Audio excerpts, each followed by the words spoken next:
My father-in-law hugged me too long at my wedding. 5 years later, I found out why. Gerald Whitmore hugged me for exactly 38 seconds at my wedding reception.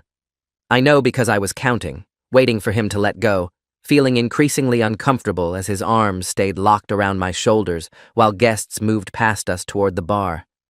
He pressed his cheek against mine and whispered something I couldn't quite hear over the band playing our first dance song. His breath smelled like scotch and something medicinal.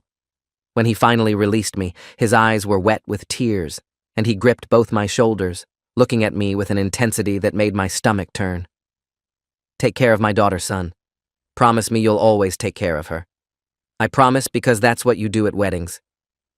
You make promises to your new father-in-law who's paying for the open bar and the venue and half the ceremony. You smile and nod and pretend the hug wasn't weird."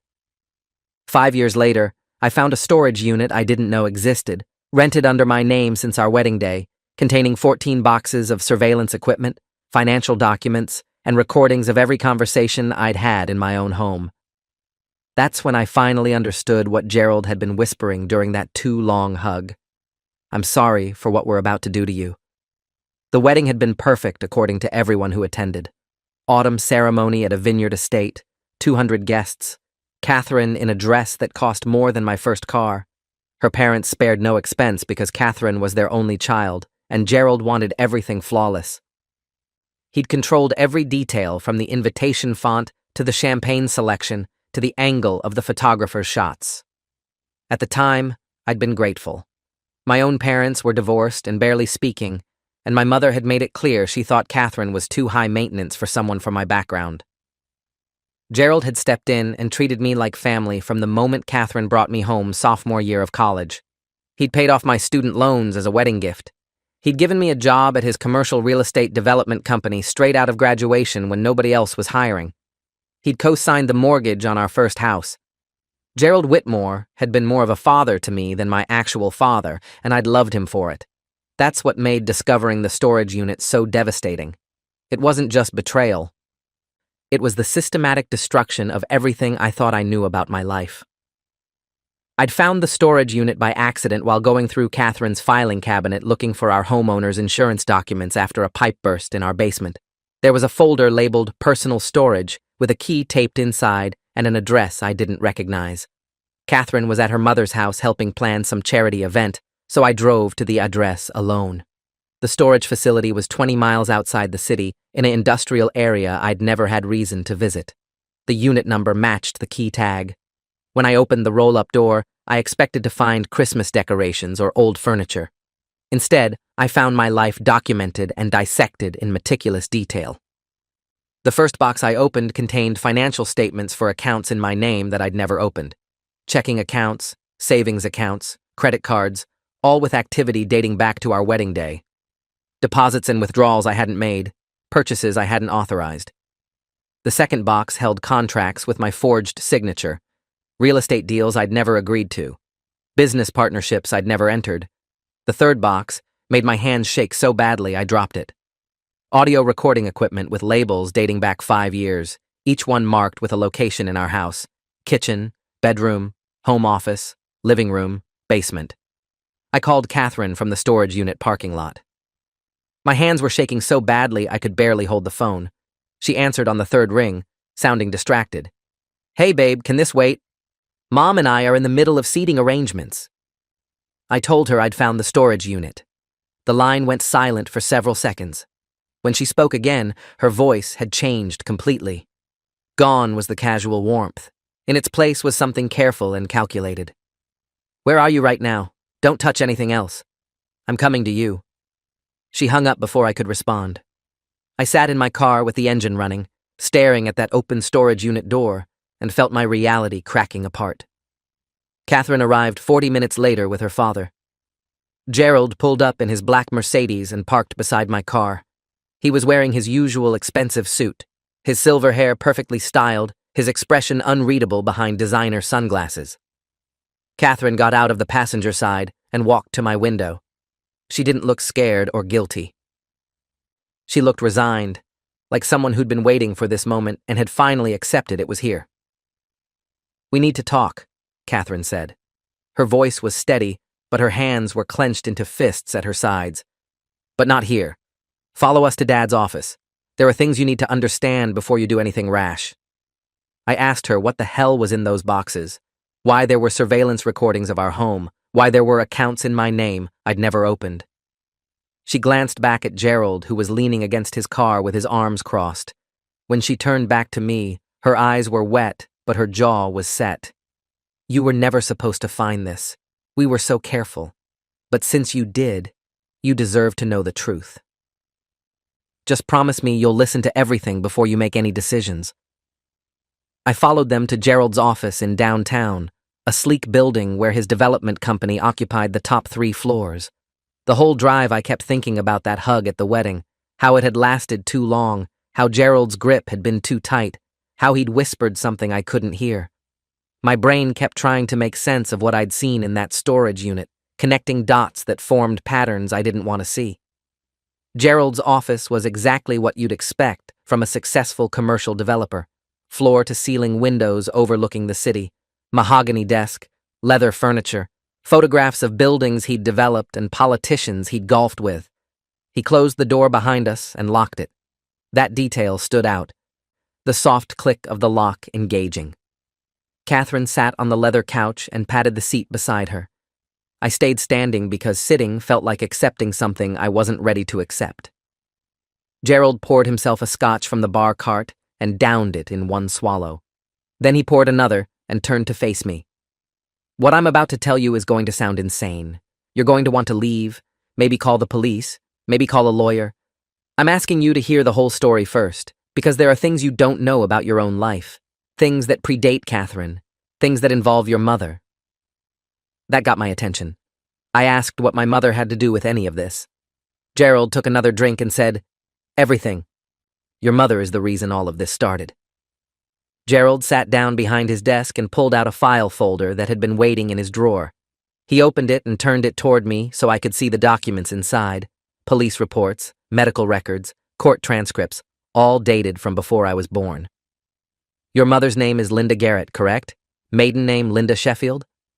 I nodded, confused why he was asking about information he already knew. Gerald tapped the police report on top. 28 years ago, Linda Sheffield worked as a secretary for Whitmore Development. She worked for me specifically, handling my calendar and correspondence. She was good at her job, professional, reliable. Then she got pregnant with you and everything changed. He paused and took another drink. "The father of her child, your father officially, is listed as David Garrett on your birth certificate. David was a mechanic who Linda dated briefly. They got married 4 months before you were born, but David Garrett isn't your biological father." My legs stopped working. I grabbed the back of the nearest chair to keep myself upright. Gerald continued, his voice steady but his eyes refusing to meet mine. "Your biological father is me. Linda and I had a brief relationship while she worked for me. It was wrong for multiple reasons. I was her boss. I was married. She was young. When she got pregnant, we made an arrangement." Catherine made a sound from the couch, something between a sob and a gasp. I looked at her, and she was staring at her father with an expression I'd never seen before. Horror. Betrayal. Disgust. Gerald kept talking, his words coming faster now, like he needed to get them all out before he lost his nerve. "Linda wanted to keep the baby.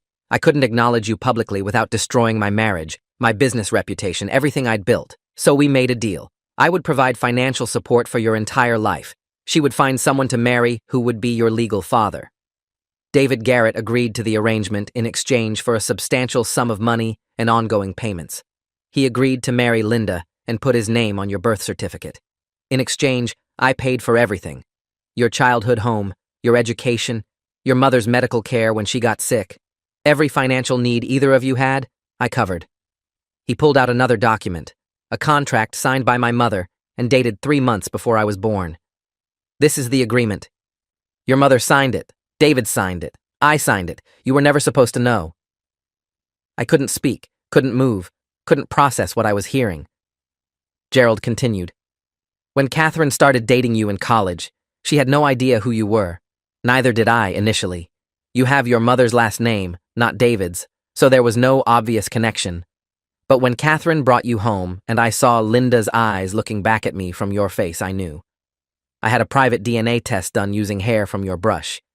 It confirmed what I already suspected. You were my son. He looked at me directly for the first time since this conversation started. My daughter was dating my son, my legitimate daughter and my illegitimate son. Catherine didn't know. You didn't know. The only people who knew were me and your mother. And David, I suppose, though he'd taken his payments and disappeared from your life years earlier. Catherine was crying openly now, her hands over her mouth. Gerald poured another drink and said, I should have told you both immediately. I should have separated you. But Catherine was so happy. You were so in love. And I thought maybe it wouldn't matter since technically you weren't raised as siblings, didn't grow up together, had no idea you were related. I convinced myself it was fine. But it wasn't fine, obviously, or I wouldn't be sitting here learning that I'd married my half-sister. I asked Gerald how long he'd known before the wedding. He said, 2 years. From the moment Catherine brought you home sophomore year. I'd proposed to Catherine junior year. We'd been engaged for a year before the wedding. Gerald had known the entire time and had said nothing. He'd paid for the wedding. He'd walked Catherine down the aisle. He'd hugged me for 38 seconds and whispered an apology I couldn't hear. I asked why he'd set up the surveillance, the fake accounts, all of it. Gerald said, protection. After you married, I needed to monitor the situation. If anyone discovered the relationship, I needed documentation showing you'd been manipulated, that you'd been kept in the dark, that none of this was your fault. The accounts were for routing money to you without it being traced back to me. The surveillance was to document that your relationship with Catherine was normal, consensual, loving. Proof that neither of you knew the truth. He leaned forward. I was trying to protect you, both of you. If this ever came out, I needed evidence that you were victims, not perpetrators, that you'd been lied to by your parents, by me, by everyone. Catherine finally spoke, her voice raw. When did you tell Mom? Gerald's expression darkened. Your mother has known from the beginning. She's the one who insisted we stay silent. She's the one who said ending your relationship would raise too many questions, require too many explanations. She said it was better to let you two be happy in ignorance than to destroy your lives with the truth. Catherine stood up, her whole body shaking. You let us get married. You let us plan to have children. You watched us live this lie for 5 years. Her voice was rising with each sentence. I've been sleeping with my brother. I've been married to my brother. And you knew. Both of you knew and you said nothing. Gerald tried to respond, but Catherine wasn't done. That hug at the wedding, that long, weird hug where you cried and said things to him we couldn't hear. You were apologizing. You were saying goodbye to your conscience. And then you went right back to lying to us every single day for 5 more years. I finally found my voice. My mother knew I was your biological son this whole time? Gerald nodded. Linda has received monthly payments since you were born. She knew exactly who I was and what your relationship to Catherine meant. When Catherine started bringing you around, Linda never said a word. She let it continue because breaking you up would have meant explaining why, and explaining why would have meant revealing the arrangement we made before you were born. I pulled out my phone and called my mother. She answered cheerfully, asking what was wrong because I never called in the middle of the day. I said, I'm sitting in Gerald Whitmore's office. He just told me he's my biological father and that you've known the whole time I've been dating and married to Catherine. Tell me he's lying. Tell me this is some sick joke. The line went silent for so long I thought she'd hung up. Then I heard her take a shaky breath. I'm so sorry, baby. I never wanted you to find out this way. I never wanted you to find out at all. You were so happy. Both of you were so happy. It seemed cruel to take that away from you. I hung up on my mother and threw my phone across Gerald's office. It hit the wall and shattered. Catherine was sobbing on the couch. Gerald was pouring another drink with hands that shook so badly the scotch splashed onto his desk. I said, I need to leave. I need to get away from both of you and think. Gerald said, please don't do anything without thinking this through. The scandal, if this gets out, would destroy all of us. Catherine's reputation, your career, my business, your mother's life. Everything we've all built would be gone. I laughed, and it sounded nothing like me. You're worried about scandal, about reputation? I'm married to my half-sister Gerald. We've been committing incest for 5 years because you and my mother decided money was more important than truth. And you want me to worry about reputation? I walked toward the door and Catherine called after me. Please don't go. Please stay so we can figure out what to do. I turned and looked at her, this woman I'd loved for 7 years, and couldn't recognize her face, couldn't separate her from the horrifying truth we now both carried. There's nothing to figure out. This marriage is over. This family is over. Everything is over. I unlocked the door and left. I drove around for 3 hours trying to process what I'd learned. Every stoplight felt too long. Every song on the radio felt wrong. I ended up at a park where Catherine and I had our first date, sitting on the same bench where I'd first told her I loved her. Nothing made sense. My whole life had been constructed on lies. My mother had sold me to her boss for financial security and then let me unknowingly enter an incestuous relationship because revealing the truth would have cost her the monthly payments she'd been receiving for 28 years. Gerald had watched his children date and marry and done nothing because he was more concerned about scandal than morality. Catherine was innocent in all of this, but that didn't change what we were to each other. I'd been sleeping with my half-sister. We'd talked about having children. We'd built a life that was fundamentally illegal and immoral through no fault of our own. The sun set while I sat there. My phone was destroyed, so nobody could reach me. That felt appropriate. I wanted to be unreachable, wanted to disappear into some reality where the past 24 hours hadn't happened. Eventually, I drove home because I didn't know where else to go. Catherine's car was in the driveway. I almost kept driving, but this was my house too, and I needed clothes if nothing else.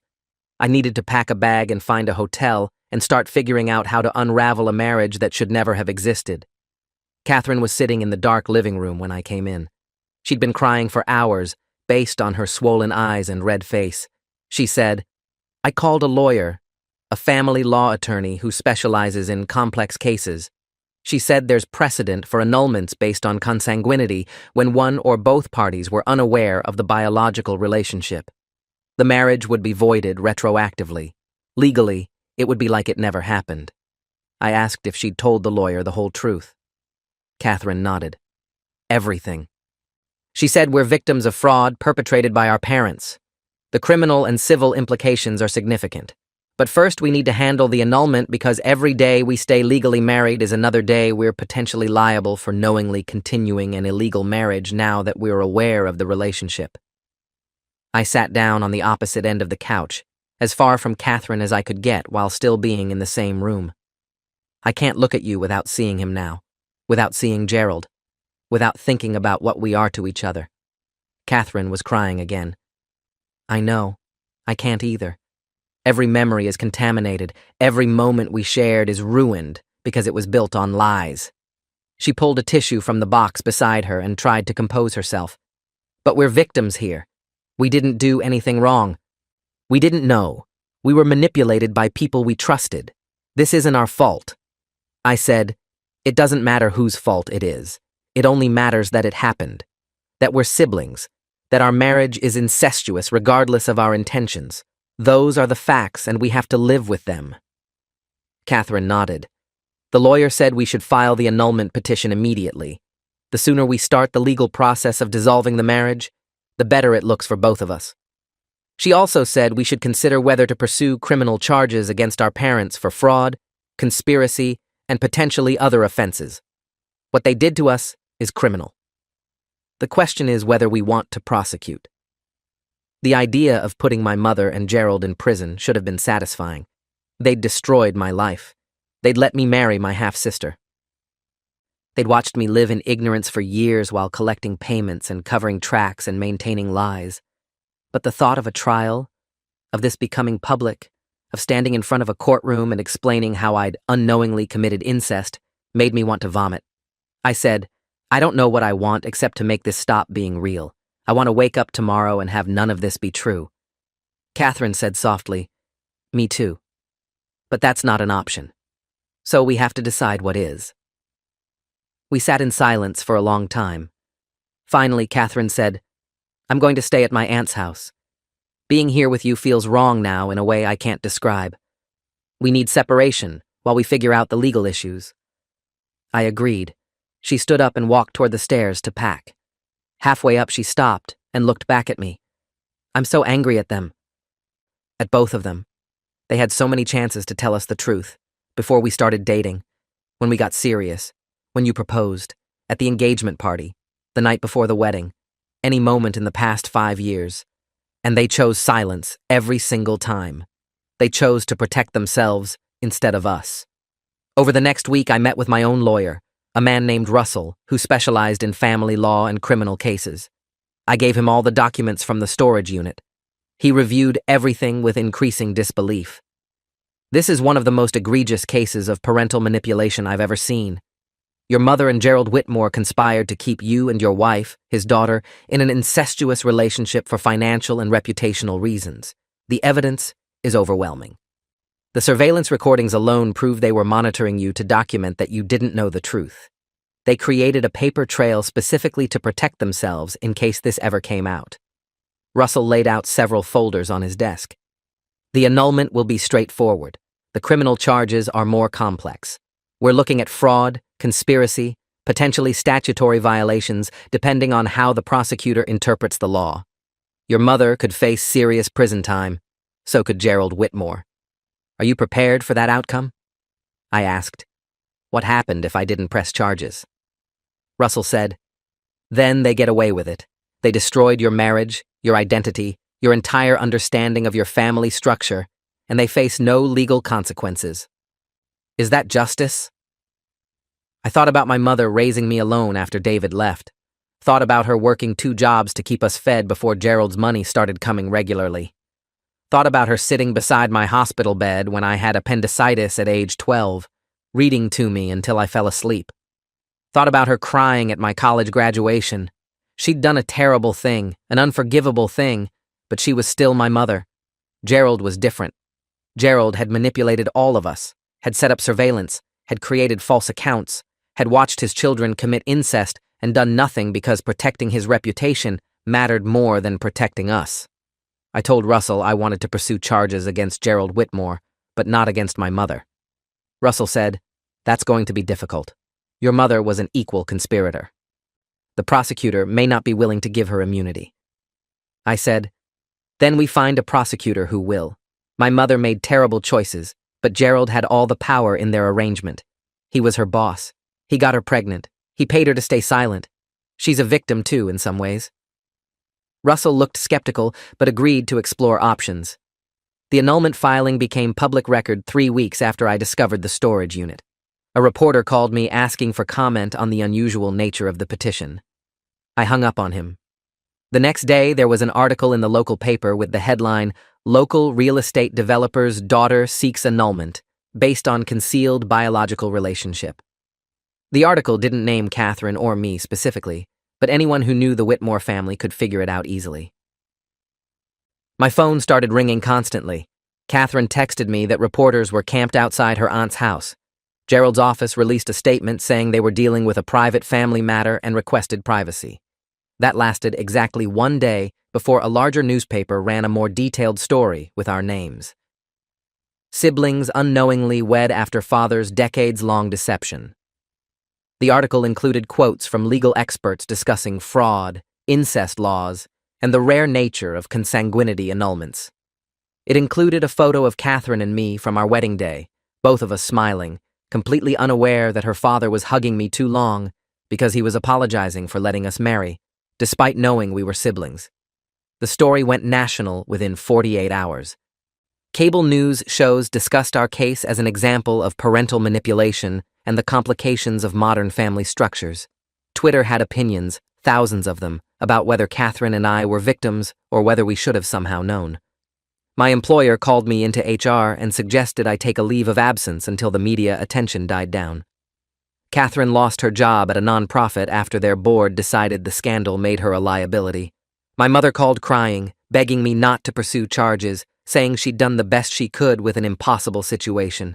Gerald's wife filed for divorce, citing years of deception and betrayal. The Whitmore family fell apart in spectacular public fashion. The prosecutor assigned to our case was a woman named Angela Price who'd built her career on complex fraud cases. She reviewed all the evidence Russell provided and agreed to pursue charges against Gerald while offering my mother immunity in exchange for her testimony. My mother would have to testify against Gerald, detailing the arrangement they'd made before I was born and her knowledge of our relationship with Catherine. In exchange, she wouldn't face criminal charges. The preliminary hearing happened 4 months after I'd found the storage unit. I sat in the courtroom with Catherine beside me, both of us there to provide victim impact statements. Gerald was seated at the defense table with his expensive lawyers, looking smaller than I remembered, older, more defeated. My mother sat in the witness box and described meeting Gerald when she was 24 years old, working as his secretary, young and naive and desperate for his approval. She described their affair, getting pregnant, Gerald's panic about his marriage and reputation. She described the contract he'd drafted, the payments he'd offered, his insistence that no one could ever know. She described finding David Garrett, a man willing to marry her and claim the baby for $50,000 plus monthly support payments from Gerald. She described years of silence, watching her son grow up, never knowing his real father. Then she described her horror when I brought Catherine home from college. I recognized Gerald's eyes in my son's face. I knew immediately who Catherine's father was. I called Gerald that same night and demanded to know what we should do. He said nothing. He said telling them the truth would destroy 3 lives instead of protecting 1 lie. He convinced me it was better to stay quiet. My mother's voice broke as she described attending our wedding, watching Gerald walk Catherine down the aisle, seeing me standing at that altar with my half-sister. I almost stopped it. I almost stood up and screamed the truth. But Gerald had people there, his lawyers, his security. He'd warned me that if I said anything, he'd deny everything, and I'd lose the payments that were keeping me alive. I had medical bills from my cancer treatment. I couldn't work full-time anymore. I was dependent on his money, so I stayed silent and watched my son marry his half-sister because I was a coward and I was trapped. The defense attorney tried to paint my mother as an equal conspirator who'd benefited financially from the arrangement for nearly 3 decades. But Angela Price countered with evidence of the power imbalance, Gerald's control over my mother's financial survival, his threats to cut off payments if she revealed the truth. My mother was a victim too, Price argued, manipulated by a powerful man who'd used money and threats to maintain control over multiple people's lives for years. When it was my turn to speak, I described discovering the storage unit, described finding surveillance recordings of my private life, financial documents in my name for accounts I'd never opened, contracts with my forged signature. I described learning that Gerald was my biological father, and that I'd been married to my half-sister for 5 years. I described the destruction of my marriage, my identity, my understanding of my family. Gerald Whitmore had multiple opportunities to stop this. Before Catherine and I started dating, when we got engaged, when he walked her down the aisle at our wedding, every single day of our 5-year marriage. He chose silence every time because his reputation mattered more than our lives. He set up surveillance to protect himself, not to protect us. He created false accounts to hide the money trail. He manipulated everyone around him to maintain his secret. And when I finally discovered the truth, his first concern was scandal, not the damage he'd caused. I looked directly at Gerald for the first time since entering the courtroom. That hug at my wedding. You held on too long. You whispered an apology I couldn't hear. You cried tears you thought I'd interpret as joy. But you were saying goodbye to your conscience. That was the moment you chose reputation over morality. And you've chosen it every day since. Catherine spoke next, her voice stronger than I expected. She described her father as controlling and manipulative throughout her childhood, always concerned with appearances and reputation. She described his reaction when she brought me home from college, how he'd insisted on a private conversation with her, where he'd asked detailed questions about our relationship. He knew who you were from the moment I introduced you, but instead of telling me the truth, he encouraged our relationship. He said you came from a good family despite your circumstances. He said you had potential. He said I should bring you around more often. Every word he spoke was calculated manipulation because he'd already decided to let us continue dating despite knowing we were siblings. He made that choice consciously and deliberately, This wasn't an oversight or a secret that got out of control. This was systematic deception maintained over 7 years. She described planning our wedding with her father's input on every detail, never knowing he was orchestrating a ceremony that would legally bind his children in an incestuous marriage. Every dollar he spent on that wedding was blood money. Every smile was a lie. Every toast was mockery. He stood in front of 200 people and celebrated a marriage he knew was illegal and immoral. And then he hugged my husband, his son, for 38 seconds while whispering an apology that went unheard. The trial took 6 weeks. The evidence was overwhelming. Gerald's lawyers tried every defense they could construct. They argued he'd been protecting us from trauma by not revealing the truth. They argued the surveillance was for our protection in case someone else discovered the relationship. They argued the financial arrangements were generous support for a child he couldn't publicly acknowledge. But Angela Price dismantled each argument methodically. She brought in psychologists who testified about the long-term damage of discovering incestuous relationships. She brought in legal experts who detailed the laws Gerald had broken through forgery, fraud, and conspiracy. She presented the recordings from the storage unit, Gerald's voice on tape discussing with his wife how to keep Catherine and me unaware of our biological relationship. His own words convicted him. The jury deliberated for 2 days. When they returned, the forewoman read the verdict on 11 separate counts. Guilty, guilty, guilty. The word kept coming, each repetition hitting me in the chest. Gerald showed no emotion as his fate was sealed. Catherine was crying beside me, but I felt nothing, just emptiness where anger used to be. The sentencing hearing happened 3 weeks later. The judge was a stern woman in her 60s who'd presided over family law cases for decades. She said she'd never seen a case quite like ours, where parental manipulation had resulted in such extensive harm disguised as protection. Gerald's lawyers asked for leniency, citing his age, his lack of prior criminal record, his contributions to the community. Character witnesses testified about his charitable work and business success. But Angela Price countered with testimony from Catherine and me about the ongoing psychological damage we'd suffered, the destroyed marriage, the shattered family structure. The judge listened to everything and then sentenced Gerald to 15 years in federal prison for fraud, conspiracy, and forgery. She said, "Mr. Whitmore, you had every resource and opportunity to prevent the harm you caused. You chose instead to prioritize your own interests at the expense of your children. The court finds no mitigating factors sufficient to warrant leniency." Gerald was led away in handcuffs, while his wife watched from the gallery without expression. Catherine and I left through a side entrance to avoid reporters. We hadn't spoken beyond legal necessities in months. Our annulment had been finalized weeks earlier. Legally, we'd never been married. The past 5 years had been erased from official record. I moved to a different city 3 months after Gerald's sentencing. Took a new job under my mother's maiden name, Sheffield, legally changing my name to distance myself from the Garrett identity that had always been a lie. Catherine did the same, dropping the Whitmore name and going by her mother's family name. We didn't stay in touch. There was nothing left to say to each other that wouldn't hurt. The last time I saw her was at the sentencing hearing, both of us sitting in that courtroom watching our father get led away in handcuffs. My mother and I rebuilt some relationship over the following year through therapy and difficult conversations. She'd testified against Gerald, which had taken courage even if it came far too late. She was trying to make amends in the only ways available to her. I didn't know if I'd ever fully forgive her, but I understood she'd been trapped in an impossible situation created by a powerful man who'd held all the cards. That didn't excuse her choices, but it provided context. Gerald sent me one letter from prison that I burned without reading. Whatever he wanted to say didn't matter anymore. 3 years after the trial, I met someone new, someone with no connection to my past, and started building a life that belonged entirely to me. When she asked about my family, I told her the truth, because I'd learned what secrets cost. She stayed. That felt like its own kind of justice. If you enjoyed this, you'll definitely want to see the next ones too. So subscribe now and let me know your take in the comments.